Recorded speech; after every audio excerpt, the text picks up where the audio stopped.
Olá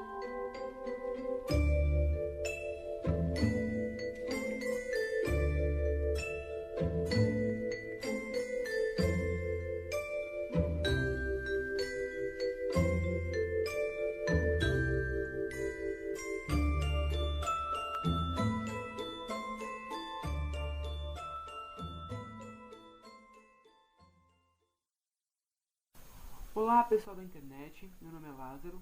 Essa daqui é mais uma videoaula do Programa de Educação Tutorial em Biotecnologia, ou PET Biotech, e hoje nós estaremos falando para vocês sobre um tema muito importante da biologia molecular, que é o splicing, não deixando de falar também sobre outras formas de processamento de RNA. Vamos lá? Para entender o que é processamento de RNA, é necessário antes ter uma base do que é a expressão gênica. A expressão gênica, ela trata da conversão da informação que está contida no DNA em uma forma ou um produto ativo dentro da célula, que tem uma função dentro da célula. Essa forma ela pode ser o RNA ou uma proteína. Vamos ver direitinho mais para frente agora. Então, a expressão gênica ela envolve principalmente dois processos, o de transcrição e o de tradução, onde o DNA, que é a molécula que carrega a informação genética dos seres vivos, ele vai ser transcrito numa forma ativa, que é o RNA, e que depois poderá ser traduzido em uma forma funcional, que é a proteína. Veja bem que ele pode ser traduzido, ele não necessariamente precisa ser, porque em muitos casos o próprio RNA ele já é o produto ativo da transcrição e ele vai estar exercendo funções catabólicas dentro da célula. Exemplos, o RNA transportador, que ele assim sozinho ele já é um produto ativo, ele vai estar ali atuando na tradução. O RNA ribossomal, que ele exerce atividade catabólica dentro do ribossomo. Os pequenos RNAs nucleares e nucleolares, que também exercem atividade regulatória, tanto no nucleolo como no núcleo, os pequenos RNA citosólicos e muitos outros que exercem atividade regulatória também. Ainda assim, nós admitimos que essa sequência DNA, RNA e proteína, elas formam o dogma central da biologia molecular. Mas esse processo ele não é tão simples assim. Existem outras etapas de processamento que elas são importantes para que você tenha uma expressão gênica efetiva e bem-sucedida. Entre elas, nós temos as etapas de processamento de RNA, que ficam entre o RNA mensageiro pré-transcrito e a proteína final. Nessas etapas, nós vamos mostrar aqui para vocês algumas delas. Entre elas, nós temos o capeamento, a poliadenilação, a edição de RNA e, propriamente dito, o splicing, que é o nosso foco. Mas no capeamento, nós temos aí o nosso RNA, é sem-transcrito, e no que ele vai consistir? Vai consistir na adição de uma forma de um capacete, que é colocado no RNA, que é chamado de cap 5'. O que é o cap 5'? Está mostrado aí na imagem agora a ligação química que ocorre. O cap 5' ele é um nucleotídeo que é adicionado no RNA em uma forma invertida. Observa aí que você tem entre os nucleotídeos do RNA, você tem a ligação tradicional entre um carbono 5' de um lado e um carbono 3' do outro. Só que no cap 5', essa ligação é feita entre um carbono 5' e outro carbono 5', fazendo com que o nucleotídeo ele fique como se de cabeça para baixo. No que isso vai influenciar? Existem dentro do núcleo, onde o RNA é sintetizado, proteínas chamadas de exonucleases. O que elas fazem? Elas degradam o RNA pelas pontas. Quando você coloca o cap 5' numa posição invertida, essas enzimas elas não vão conseguir reconhecer a ponta 5'. Elas vão identificar alguma coisa errada e não vão conseguir degradar o RNA por essa ponta. Então o cap ele é uma forma de proteger o RNA. Essa reação para colocar o cap 5' ela é realizada por uma hidrolase e 3 transferases. Mas nós não vamos adentrar nessa reação, porque não convém aqui, apenas a título de saber a importância do capeamento. A próxima etapa do processo ela é chamada de poliadenilação. Ela vai consistir na inserção de uma cauda de poliar. Acompanhe comigo na imagem. Observe então o nosso RNA mensageiro, já com CAP 5' e aí vai ser adicionado nele uma cauda de poliar. A cauda de poliar ela é feita de uma sequência de nucleotídeos de adenina repetidos na ponta 3' do RNA mensageiro. O processo de formação dela é realizado da seguinte forma. Você vê aí na imagem uma endonuclease, que ela vai clivar um trecho próximo da ponta 3'. Veja bem, é uma endonuclease. As endonucleases, elas clivam o RNA pelo meio, enquanto as exonucleases, elas degradam pelas pontas. São duas enzimas diferentes. Essa endonuclease, ela reconhece um sítio de ativação aí, que vai dizer para ela onde ela tem que clivar. Depois que ela cliva, uma enzima chamada polimerase, ela vem e vai começar a adicionar os nucleotídeos de adenina em sequência. No final, você tem aí uma cauda de vários nucleotídeos de adenina, uma poliadenilação formada. São cerca de 150 a 250 nucleotídeos de adenina em uma cauda de poliar. Mas para que a cauda de poliar serve?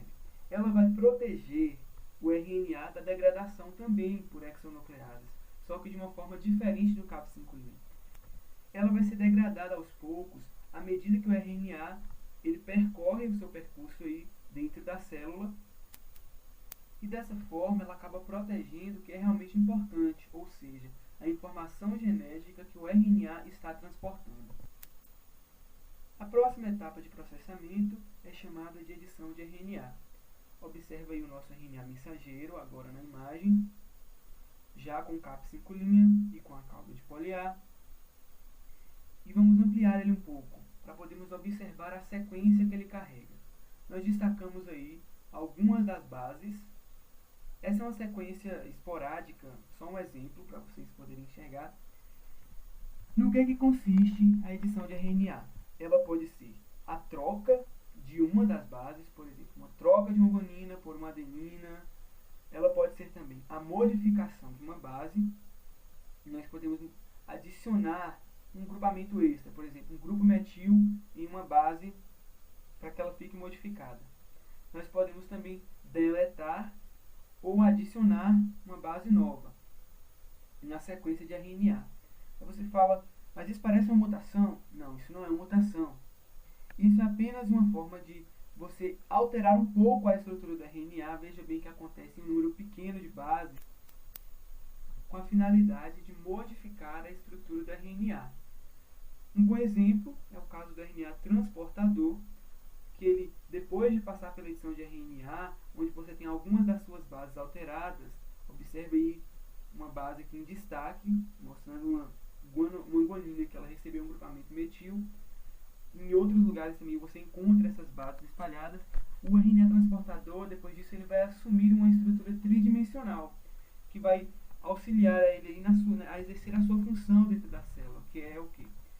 De carregar os aminoácidos, identificando nos códons lá do ribossomo, do RNA mensageiro no ribossomo, para que ele possa auxiliar na formação da proteína. Olha aí a figura na tela, que mostra melhor essa estrutura tridimensional do RNA transportador. Chegamos então finalmente à parte final de processamento do RNA, que é o splicing.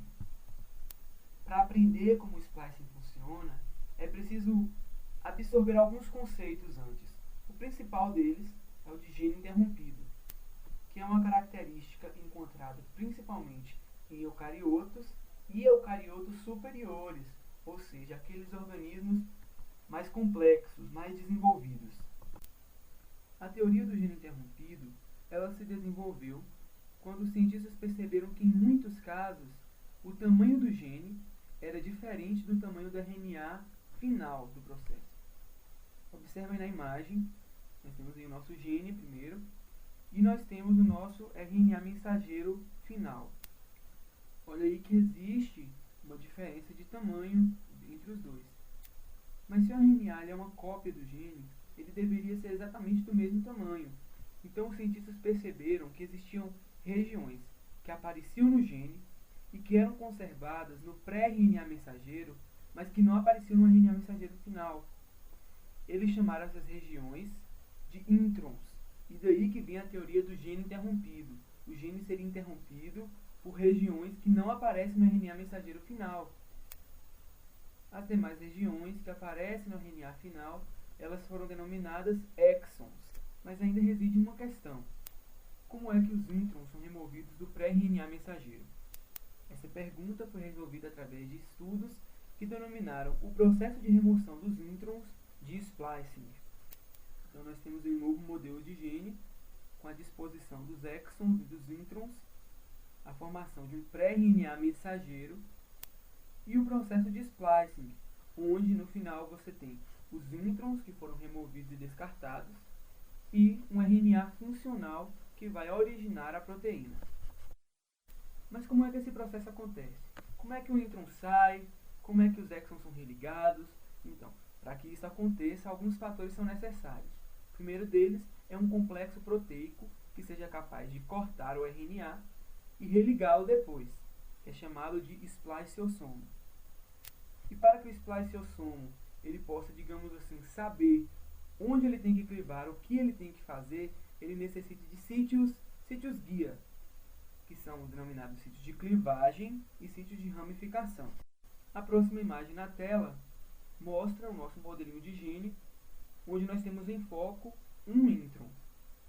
Os sítios de clivagem e ramificação são nada mais nada menos que sequências dentro do intron que vão dizer onde o spliceossomo tem que cortar e onde ele tem que religar, ok? A primeira delas é um sítio que fica na direção 5' do intron, que é a sequência GU. Outra sequência fica na ponta 3', que é a sequência AG. Por último, temos uma sequência que é chamada sequência de ramificação, que contém um nucleotídeo de adenina no meio. Ok? Sabemos então onde ficam os sítios de clivagem e os sítios de ramificação, que são os mais importantes. Você precisa entender que esse modelo se aplica a todos os introns. Então, cada intron no RNA vai ter o seu sítio de clivagem e o seu sítio de ramificação. Esses sítios eles são, de certa forma, padronizados entre a maioria dos RNAs. Praticamente todos os RNAs contêm os mesmos sítios de clivagem e ramificação de reconhecimento do spliceossomo. Analisando agora a estrutura do spliceossomo. Ele é composto por várias proteínas que vão fazer interações complexas com o RNA, modificando a sua estrutura, certo? Essas proteínas são o 1, o 2, o 4, o 5 e o 6. Nesse modelo tridimensional aí, nós podemos ver o complexo do spliceossomo e apontando agora cada uma das enzimas que vão participar do complexo. O 1, o 2, o 5 e o 4 e o 6, que aparecem juntas. Normalmente elas sempre permanecem juntas e vão exercer a sua função como se fossem um complexo à parte. Então vamos para as etapas do processo. Eu transcrevi aqui um resumo das etapas, que é bom vocês anotarem se vocês quiserem, apenas para facilitar o entendimento, e depois veremos uma animação para sintetizar melhor as informações. Primeiramente, a proteína U1 reconhece o sítio de clivagem GU.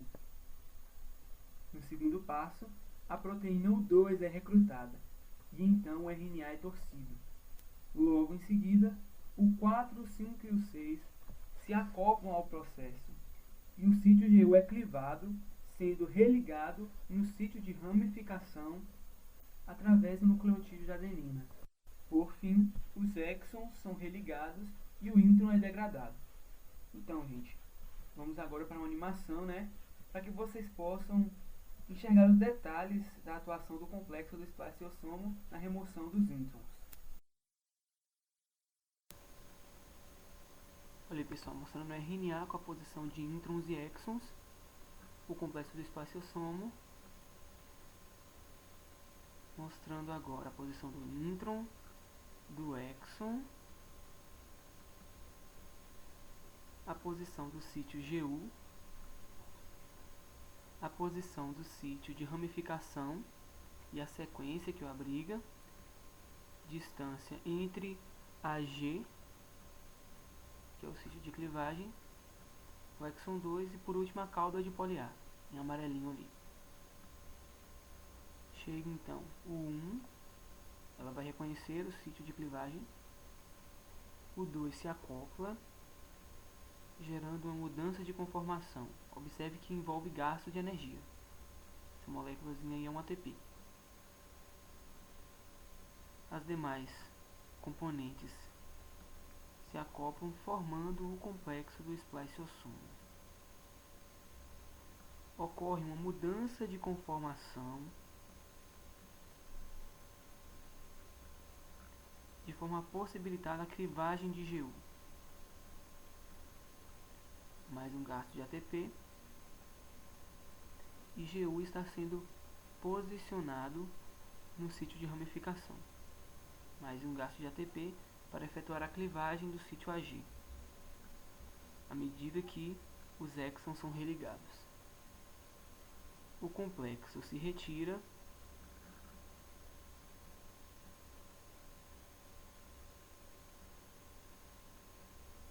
liberando assim o intron para que provavelmente seja degradado por exonucleases.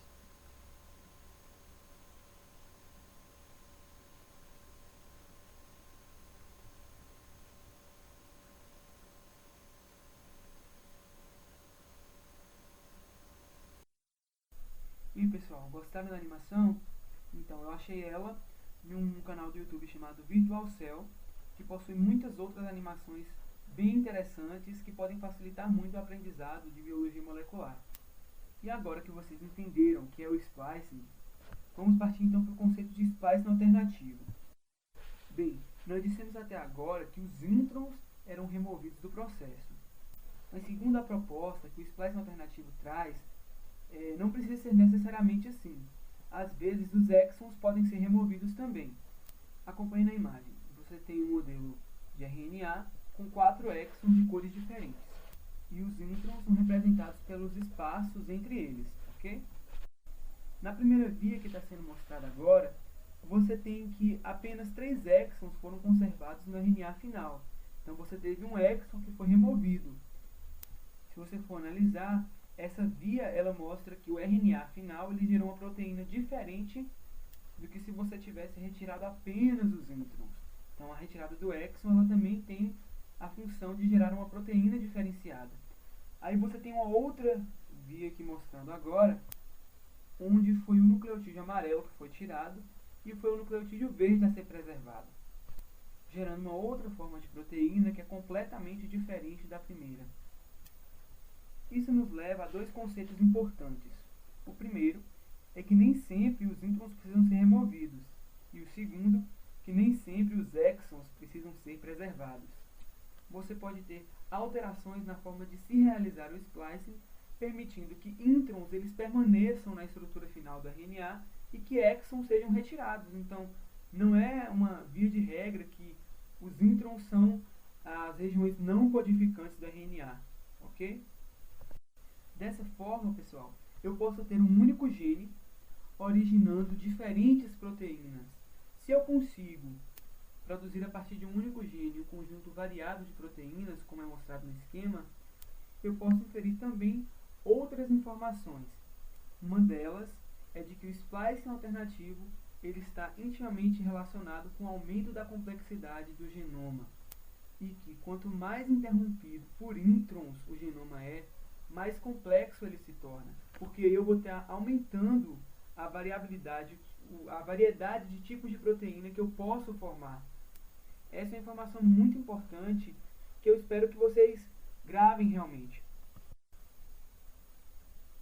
Pessoal, isso é tudo que eu tinha para falar para vocês sobre splicing. Muito obrigado por terem assistido a essa videoaula.